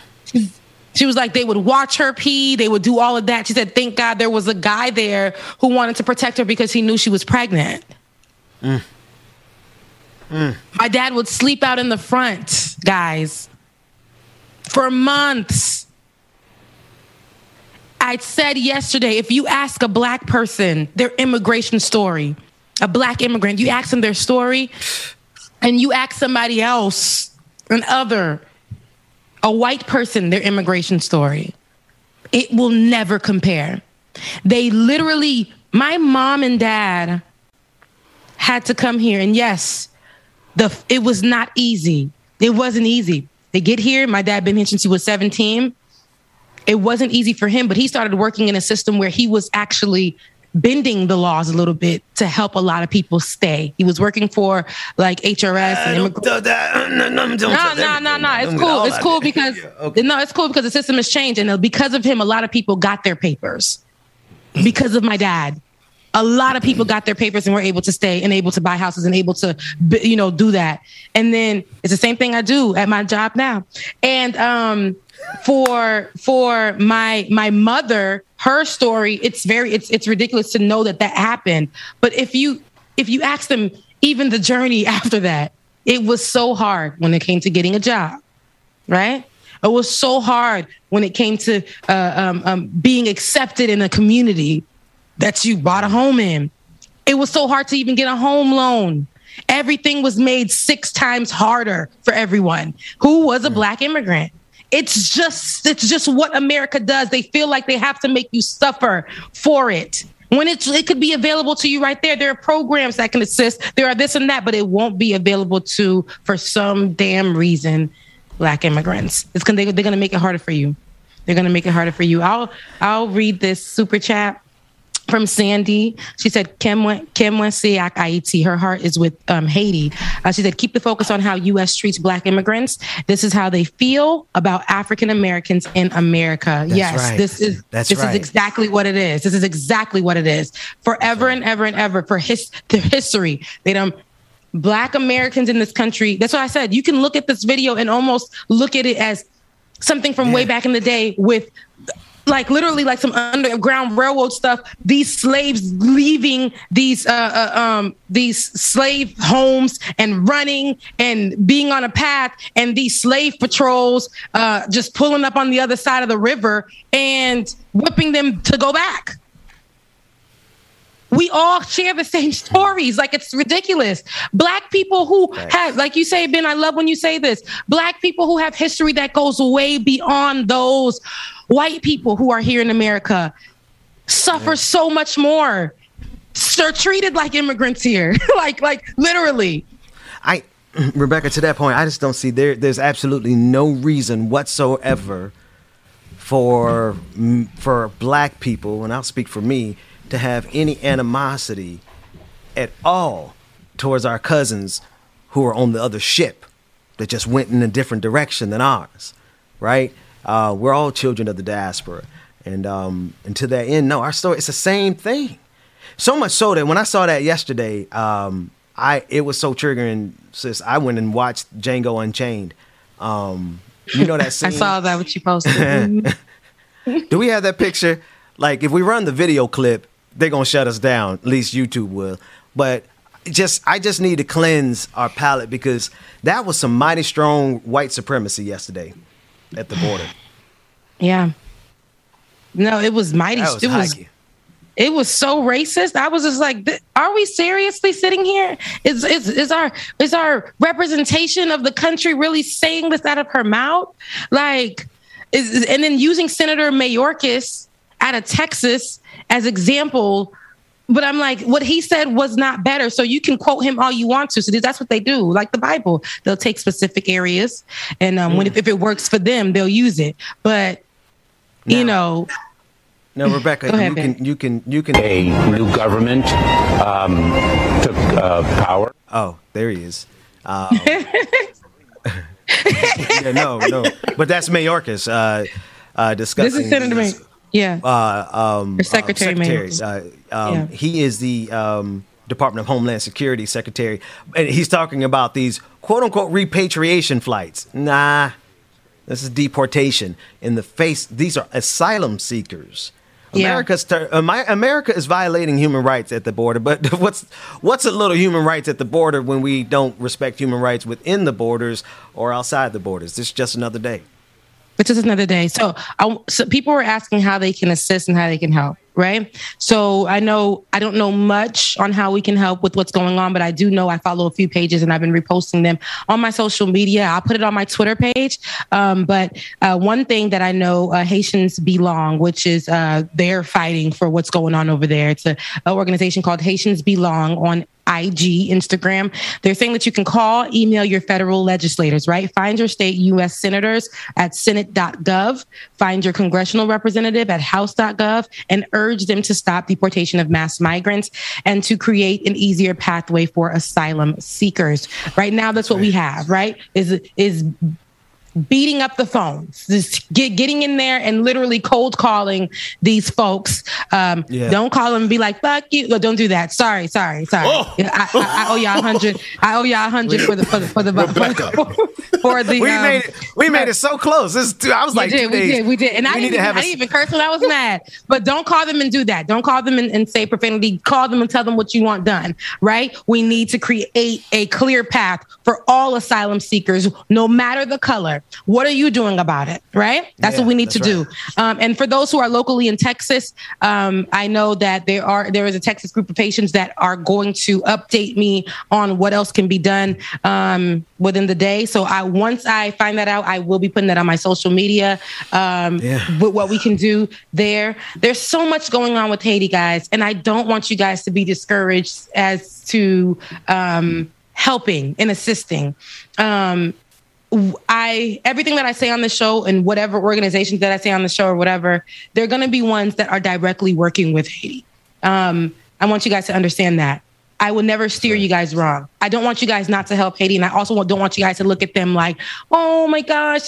No, they're strong people too. You guys are amazing for helping them. They love that help. I don't want there to be pity, but I do want there to be, love all throughout, and just to understand what the story really is, because with social media and what media does, what media does is put out this whole thing of we need to give them pity. We need to, give them pity. And once we're done with that, move on from it. No, they want to rebuild their country. They want to go back to a good country. They want to stay in a good country. But for right now, they're going to do what they can to save themselves and their kids. I'm ready. Those folks crossed. They left after the earthquake, crossed the ocean, made it to Chile. And then they crossed through all of that region, the forest. They went through drug cartel territory, like coyote territory.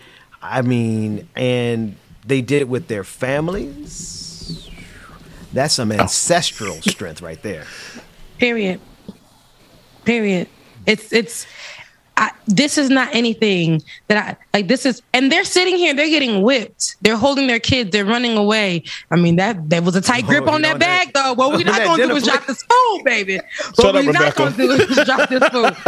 Hey, wait, we got to go to that. We got to go to the after party. Listen, patreon.com/like it or not to go to the after party. Because Rebecca, I love my people. There's one thing about this. I'm the only one that can say that. I know. I need permission because there's something else that I heard in the reporting that I need your permission to talk about in the after party. So I'm not going to say it here. If you want to hear us discuss this part, you need to go to patreon.com/like it or not. We're going there in about 2 minutes. Go ahead and close us out. And I definitely, if we got that image, I really want us to see, and I need people to just have this image seared in your head, because I don't want you to have that white racist that was on that horse. I don't want that lingering in your head.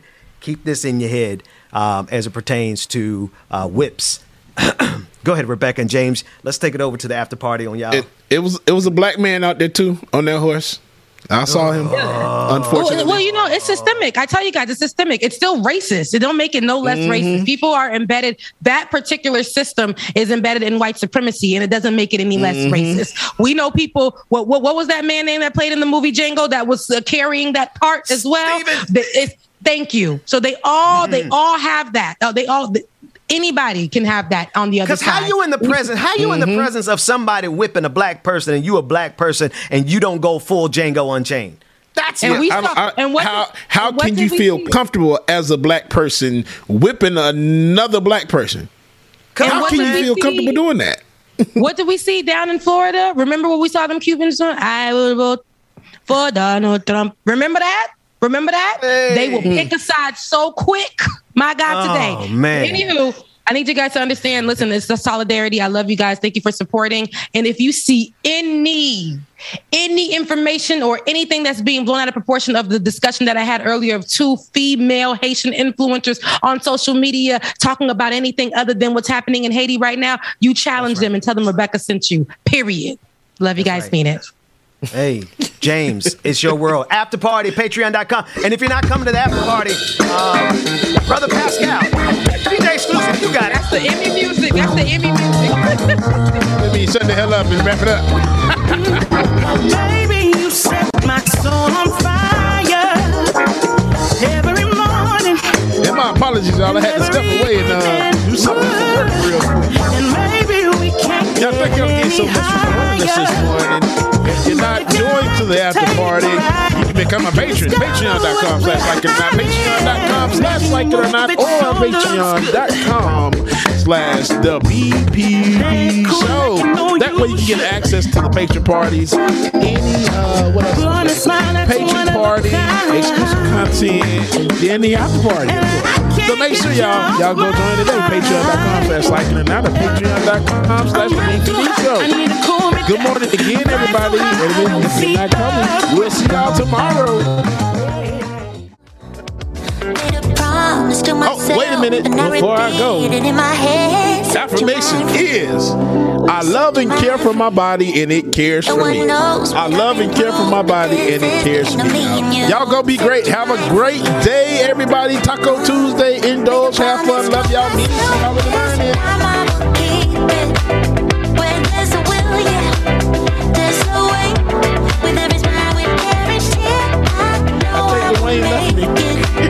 I'm gonna see you by the day. Oh, okay. I said I'll see y'all tomorrow.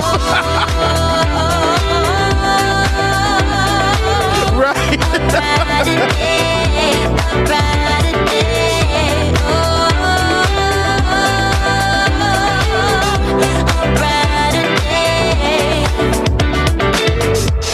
goes by and yet I wonder, why do we put each other through hell? Why can't we just get over ourselves? I know we should.